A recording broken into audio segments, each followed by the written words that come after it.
Hello everyone, I'm Madhan from Samsung Research. Today we'll be talking about BPF for Android, how we leverage BPF for our networking solutions. This would be the agenda of today's presentation.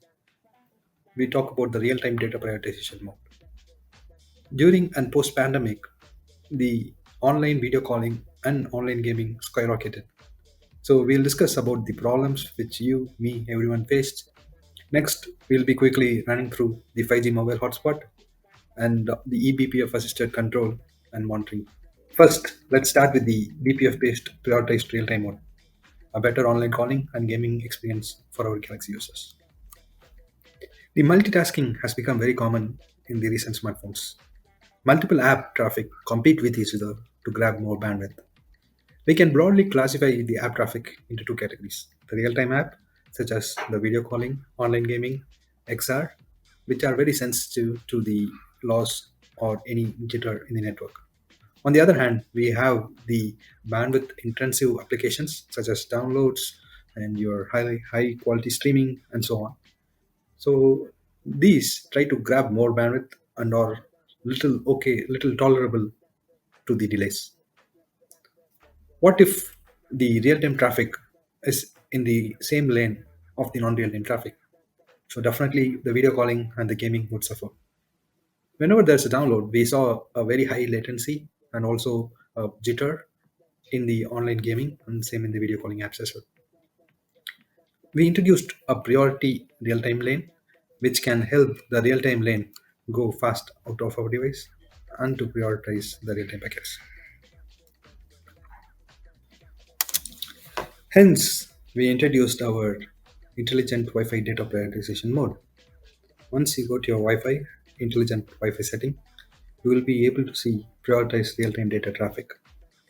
You can enable or disable based on your need. So what it does, let me explain you how we do this. We use our application prioritization engine. It has the intelligent traffic classification system which can segregate the real-time and non-real-time traffic. So once we have the real-time and non-real-time traffic segregated, now we are going to prioritize the RT traffic. This is where the eBPF comes into the picture. We have our BPF scheduling programs which can schedule the real-time traffic ahead of the non-real-time traffic. Let's see how it works.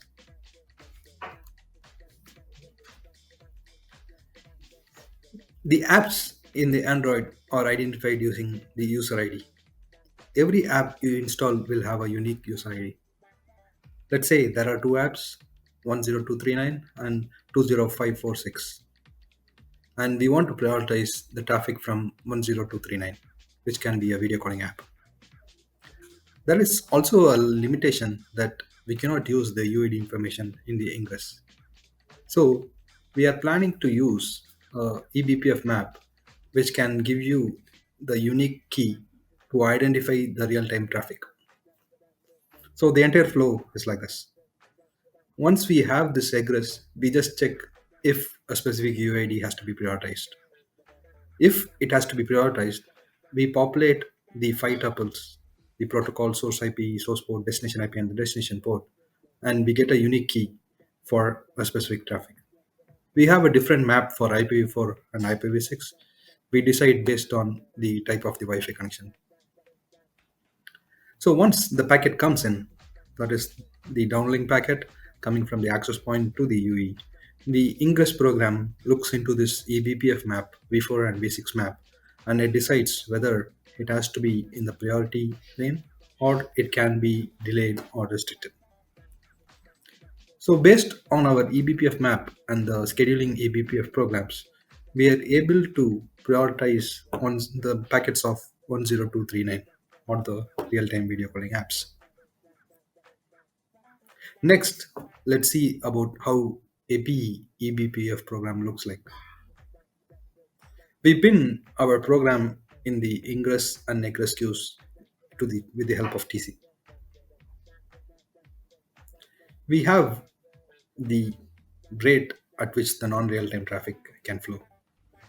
This is decided upon the network condition and the predicted end-to-end bandwidth. This is how our prioritization engine works. Next, we'll be seeing about the enhanced mobile hotspot. With the launch of high-speed mobile network like 5G, there's an increased trend of sharing data via mobile hotspot. We found that users are worried about the exhaustion of daily high-speed limit while sharing the internet.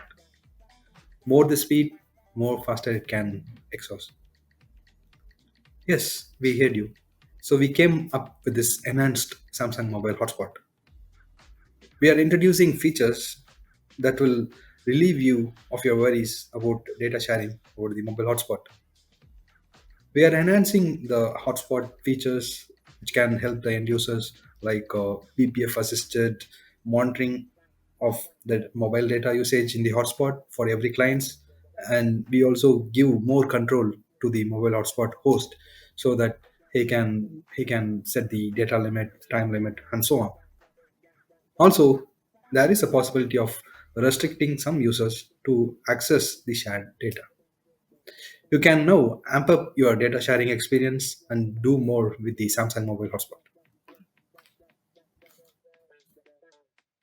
This is how the new dashboard looks like. First, we have the mobile data monitor. So you can see how much exactly the data has been shared over your mobile data. And we can also get a fine grained details like each client's, how much it has used the mobile data today. We also have other dashboards which can give you the weekly and monthly insights. Next, we also introduced a one-time password mode, or we call it a OTP user. So OTP user connects using a different one-time password, which is randomly generated. Here also, the BPF was helping us segregating or bifurcating the OTP users with the main users. For example, if a user is connected via OTP profile, he will not be able to access the TV, which is connected via regular profile. If you click on any of the client details, you have much more to do. We can monitor the limit of the client. For example, you have a 2 GB per day and you don't want your laptop to use more than 1 GB. So you can set the daily limit and you can also see how much it has consumed so far. There is also a time limit where you can say your kids like you can use the hotspot in your tab only for 2 hours or something. And also we introduce the pass internet mode, so where the BPF differentiates the data traffic from the control messages and we are able to pass the data traffic alone. So the device is still connected, but just your internet is passed. Overall, this is how the BPF monitor and control looks like. A packet flows into the soft Wi-Fi or soft AP interface. It comes to the ingress and it accounts what's the current byte. So we have a unique client ID for the clients connected.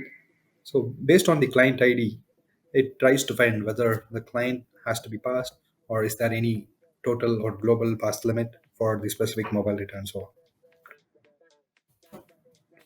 Not just this, we are building multiple use cases. eBPF, though it's simple, it's yet powerful. I hope you enjoy this presentation. Thank you for giving this opportunity.